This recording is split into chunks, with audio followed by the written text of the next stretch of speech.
Hi everyone, and welcome to the first episode of Short Hair Diaries. I go by the name of Gileta, but you can call me Kels, Kelso, KLTSO, whatever you feel is cool. But before I get into anything, I want you to click subscribe.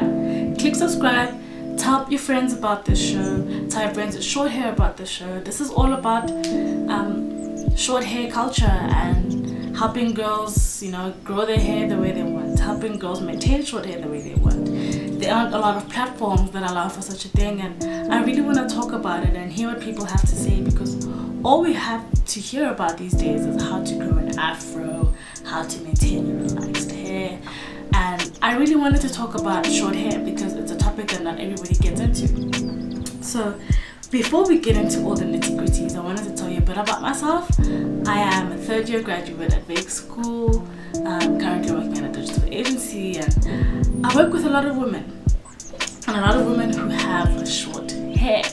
So for me to bring about this YouTube channel, I wanted to kind of touch on topics that are relative to me in my daily life and people around me. And a lot of women don't know how to maintain their short hair. They don't know the right ways. It's a topic that we don't always speak on. So this for me is a platform to talk about hair. If you have any questions, put it in the comment section and I promise I'll respond to you. And maybe it could be the next topic for the next show. So let's get right into it, I guess. So I want to talk about the hair part of things first. My hair is a bit rusty, but when you go to your barber, ladies, you always need to make sure he cleans his clippers.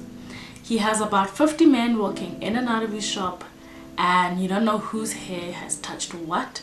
So always make sure that you see him put methylated spirits, that purple stuff that you normally put on mosquito bites and stuff. If you like, well, that's what I do. I don't know if people do it that way. But he must always put methylated spirits on the clippers and some clipper oil. The clipper oil helps the machine run smoother, so you won't get like the machine won't hurt you if there's clipper oil. And the methylated spirits just make sure that there's no fungi or unnecessary bacteria on the clippers. Secondly, you want to make sure that that thing that he puts over you is clean. Yes, you're dealing with hair, but hair is one of the most filthiest things in the universe, because you don't know what people do when nobody's looking. So always make sure it's clean. And in terms of the maintenance part, I use MPL hair oil. It's my fave. Either the original, it's a medicated hair oil and helps with hair growth. I'm going to read what it says. It is specifically formulated with lanolin and glycerin to help improve the overall health of your hair. It contains unique properties that help to add moisture to the hair while soothing and softening the scalp, making your hair strong and full of life. So that's what I always use. I like this because it burns kind of, and it really helps with hair growth. So I'm on a journey of trying to grow my hair. I've had short hair for about 2.5 years now, and I've recently decided that I want to grow my hair a bit to just switch it up.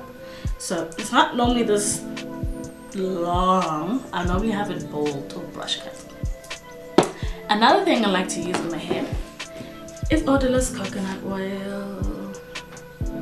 This is the bomb thing. Like, I use this everywhere on my body. I use it as my lotion. I basically use it head to toe. Like from here to the bottom of my feet, I put this stuff on. It is kind of problematic in the winter time. In summer, I love to use coconut oil, because in winter our skin tends to get a bit cracky very quickly. So using coconut oil in the summertime when it's nice and humid keeps your skin humid, keeps your skin feeling light, and I love that. We've touched on the hair part. Now we're going to get into the skincare routine. And I've been struggling with acne for many years. It's only recently that I started clearing up. I had to use Roaccutane about twice before I got the results. And on an everyday basis, I use Cetaphil. Cetaphil, the acne range.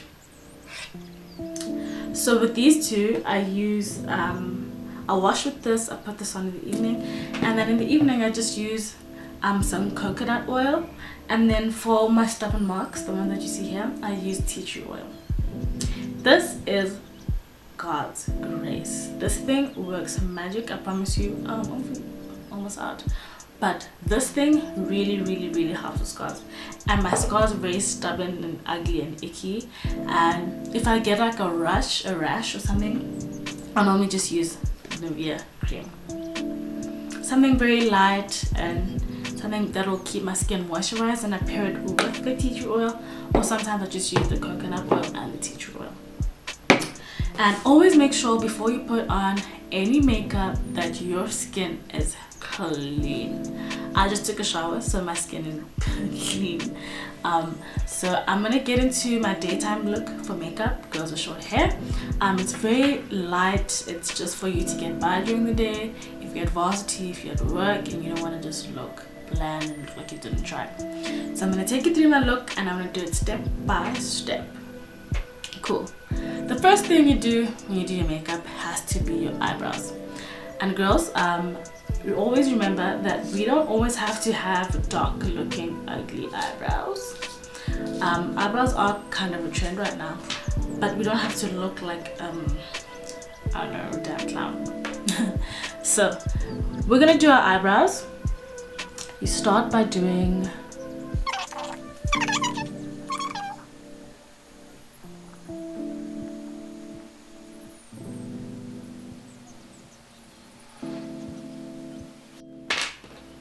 normally have just a little brush for me. Let's get yourself a little dry brush, and that's what I use to blend it in. I really like natural looking eyebrows, and I don't have much of an eyebrow genetically, and my mom was exactly the same, so I just fill them in just to get them a bit darker, and then we're gonna go around them with the concealer. As I said before, I don't like eyebrows that look like Nike ticks on your face, so I don't like them very solid. I like to see the little gaps in between because I do want them to look natural. Okay, you might not see a difference, but I do. Alright, after that we get into the concealer. Oh, my precision brush is broken, guys. Oof. So for my concealer, I use the LA Girl. It's really cool. It's the Pro Conceal. It is color creamy beige. Creamy beige is the color that I go for, because I am light in complexion. Relatively, you have like a yellow undertone. So also, not too much of this. We're just trying to define the eyebrow. Just trying to give it some shape. We're not trying to have it be overpowering, overbearing. It is a daytime look, so very light. Don't be overly generous and overzealous with the concealer. So we go under the brow. I'm gonna get as close to where you're working as possible.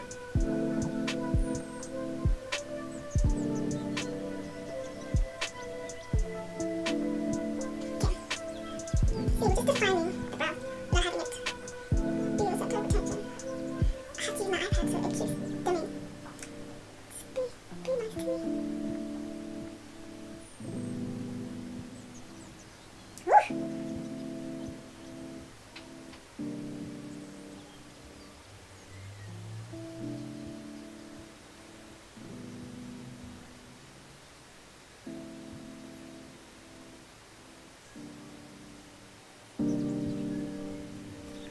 Over it.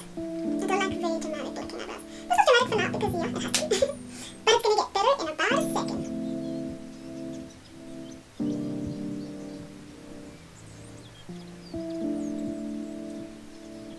Cool. First one done.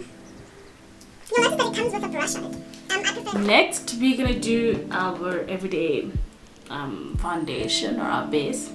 When I'm trying to get more coverage, I use my Studio Fix color NW43. I don't know if you'll be able to see that. NW43 is cool. I just don't like it because sometimes it gets a bit cakey.